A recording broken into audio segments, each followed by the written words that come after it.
Assalamualaikum warahmatullahi wabarakatuh. Perkenalkan, nama saya Santini. Saya mahasiswa dari Universitas Logistik dan Bisnis Internasional. Pada kali ini saya akan mempresentasikan mengenai benefit of Green Supply Chain Management untuk tugas mata kuliah halal logistik yang diampu oleh Bapak Agus Purnomo. Baik, langsung saja ke pembahasan yang pertama. Apa sih pengertian dari Green SCM? Green SCM is integrating environment thinking into supply chain management, including product design, material sourcing and selection, manufacturing process, delivery of the final product to the customer, and end-of-life management of the product after its useful. Jadi, Green SCM ini dapat diartikan sebagai integrasi dari sisi lingkungannya ke dalam manajemen rantai pasok atau supply chain, termasuk juga product design, sourcing and selection dari materialnya yang dipakai dan juga proses manufaktur hingga pengiriman produk akhir ke konsumen. Jadi bagaimana produk tersebut dikirimkan kepada konsumen, proses pendistribusiannya seperti apa, transportasi apa yang dipakai, dan juga manajemen akhir masa pakai produk setelah produk itu terpakai atau setelah produk itu digunakan oleh si customer itu sendiri. Berikut ini adalah ruang lingkup dari Green Supply Chain Management. Yang pertama ada Green Design, Green Suppliers, Green Purchase, Green Manufacturing, Green Packaging, Green Warehouse, Green Transport, dan juga Green Customer.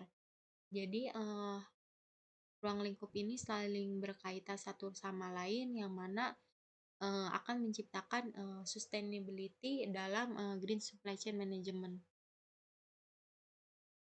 Lalu kemudian gimana sih cara kita dalam menerapkan Green SCM tersebut, mulai dari pengadaan bahan bakunya.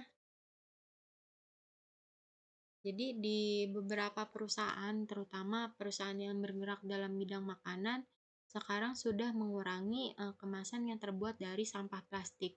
Karena sampah kemasan yang berbahan dasar plastik itu merupakan bahan yang paling sulit terurai dan juga sulit didaur ulang. Oleh karena itu, perusahaan dan restoran atau kafe-kafe sekarang sudah menerapkan penggunaan kemasan yang terbuat dari kertas. Bahkan di negara Korea sudah menciptakan sedotan yang terbuat dari beras. Jadi selain bisa digunakan untuk minuman, sedotan beras juga ini bisa dimakan gitu. Ini sangat ramah lingkungan sekali, dan juga mungkin sampah yang dihasilkan juga sedikit tuh, karena setelah digunakan untuk minum itu juga dapat dimakan.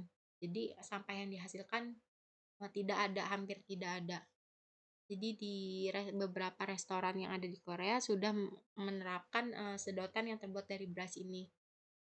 Dan juga di perusahaan makanan, contohnya di McD, sekarang sudah menerapkan sedotan yang terbuat dari kertas. Jadi sedotannya terbuat dari kertas dan juga wadahnya itu terbuat dari kertas juga. Dan juga perusahaan Indomaret pun sekarang sudah mengurangi penggunaan sampah plastik di beberapa Indomaret. Jadi mereka sekarang menawarkan untuk membeli kemasan mereka yang tidak terbuat dari sampah plastik. Atau kita juga sebagai masyarakat, apabila ingin belanja, kita bisa membawa kantong belanja sendiri sehingga bisa mengurangi sampah plastik penggunaan sampah plastik, sehingga sampah yang dihasilkan juga menjadi lebih sedikit. Bahkan Badan Lingkungan Agensi di US memperkirakan ada 14,5 juta ton wadah dan packaging di tahun 2018, sekitar 5%-nya itu berasal dari limbah padat kota. Dari total tersebut, hanya sebanyak 1,98 ton di tahun 2018 yang sudah di-recycle. Jadi selisihnya lumayan masih banyak karena, perusahaan yang menerapkan use eco-friendly materials ini masih beberapa perusahaan yang menerapkan, tuh. Selanjutnya, eee, lokasi juga menjadi salah satu, faktor yang penting khususnya dalam pengiriman barang ke konsumen. Jadi di perusahaan dalam maupun luar negeri sekarang sudah banyak yang mendirikan, pabriknya secara langsung di dekat, kota konsumen. Sehingga tentunya itu bisa, eee, memperpendek jarak pengiriman sehingga transportasi yang digunakan lebih sedikit. Karena transportasi yang digunakan lebih sedikit, jadinya polusi yang dihasilkan juga semakin sedikit. Karena polusi yang dihasilkan semakin sedikit, tentunya akan berpengaruh pada, mengurangi tercemarnya udara yang akan berakibat pada, kesehatan manusia, itu. Nah, di beberapa warehouse juga sekarang sudah menetapkan, eee penanganan secara otomatis yang bisa mengurangi lalu lalang forklift. Jadi, forklift ini kan, membutuhkan bahan bakar yang mana bahan bakarnya ini akan menghasilkan, polusi gas.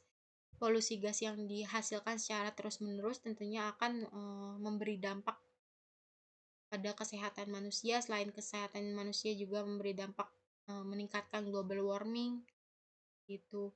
Jadi, beberapa fasilitas yang ada di warehouse ini ternyata, eee, bisa beroperasi dalam keadaan, gelap gitu. Jadi, cahaya yang dibutuhkan juga minim, karena cahaya itu ternyata bisa, menghasilkan emisi karbon. Atau kita, di warehouse itu biasanya menggunakan, cahaya LED yang bisa membantu mengurangi, emisi karbonnya daripada lampu pijar dan lampu halogen. Oh iya, untuk biaya transportasi ini memang menjadi masalah di beberapa negara, bahkan di negara-negara Eropa seperti Italia dan Jerman ternyata, biaya transportasinya itu bahkan range-nya lebih tinggi daripada biaya-biaya yang lain.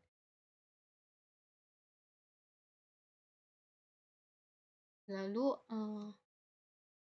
dari pemaparan materi sebelumnya dapat disimpulkan bahwa, tentunya perusahaan untuk menerapkan, Green SCM ini tentunya perusahaan harus,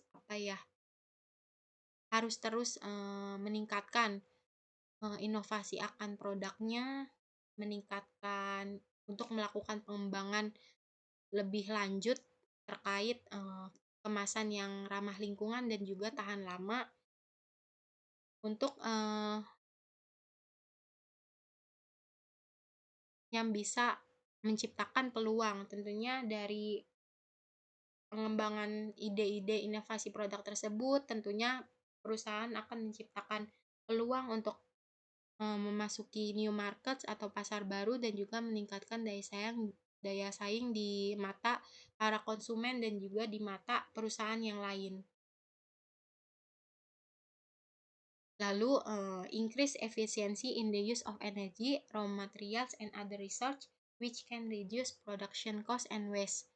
Jadi, penggunaan raw material atau energi yang ramah lingkungan ini juga dapat meningkatkan efisiensi yang akan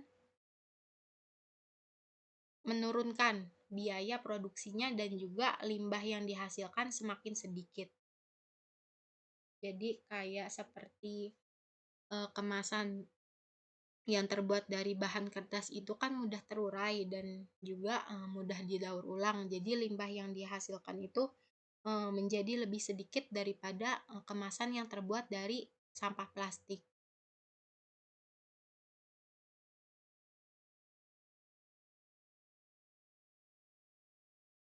Jadi dari ketiga hal di atas tersebut, dari mulai driving the development of more environmentally friendly and durable product, dan creating opportunities, increase efisiensi, itu bisa meningkatkan pendapatan. Jadi pendapatan yang diterima oleh perusahaan itu semakin meningkat atau semakin banyak karena penggunaan raw materialnya yang memang ramah lingkungan.